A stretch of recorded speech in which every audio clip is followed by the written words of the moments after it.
Hello mga kahati! Na-miss ko mag-cooking Mama Silly Queen. Kaya lang di ako pwede palagi nagluluto kasi nga sobrang init dito. Ininit ko na lang yung pagkain namin mga kahati, tapos nilagyan ko siya ng madaming paminta kasi mahilig po talaga ako sa paminta para medyo umanghang. Then saka ni-mix-mix ko siya mga kahati, and then kumuha na ako nito para naman sa aming mesa para hindi siya mag-direct sa glass. Excited na ako mabuo yung bahay namin mga kahati para naman aesthetic ang mga kulay. Timputi na rin ako mga kahati. Tapos kuha tayo ng kitchen tissue. Ayan, mga 3 layer. Ayan, nag-prepare na ako habang niluluto pa siya. Dahil medyo diet ako, naka-black rice na naman. Namili lang ako kung alige or chili garlic. Medyo nalito pa ako kasi masarap din yung alige. Pero masarap yung maanghang-anghang dun sa ulam natin.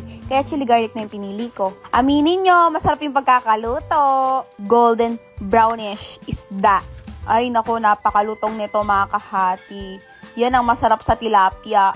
By the way, hindi pala kami gumagamit po ng betchin sa bahay. Kahit anong lutuin po, hindi po. Asin, asukal lang, tsaka paminta, mga ganyan lang. Ganun din po sa ating MQ Kitchen. Hindi po tayo gumagamit ng betchin. Kasi nga, diba, every Sunday, lumalabas kami, kumakain kami sa labas.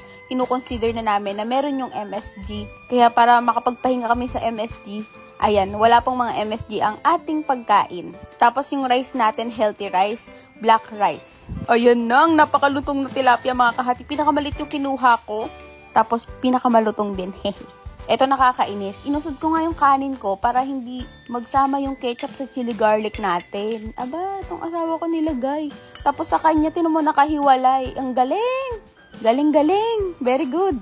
Tapos ito yung masarap na part sa sa isda. Oy, aminin nyo, eto. Tsaka yung gilid-gilid.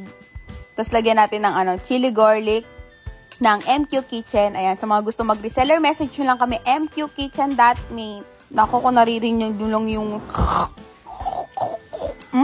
charapi! Bagay na bagay dito sa gulay natin kasi diba, medyo matabang yung mga gulay namin dito. Ayan. Naglalasang garlic, chili. Malamang, kaya nga chili garlic eh. Tikman nyo na!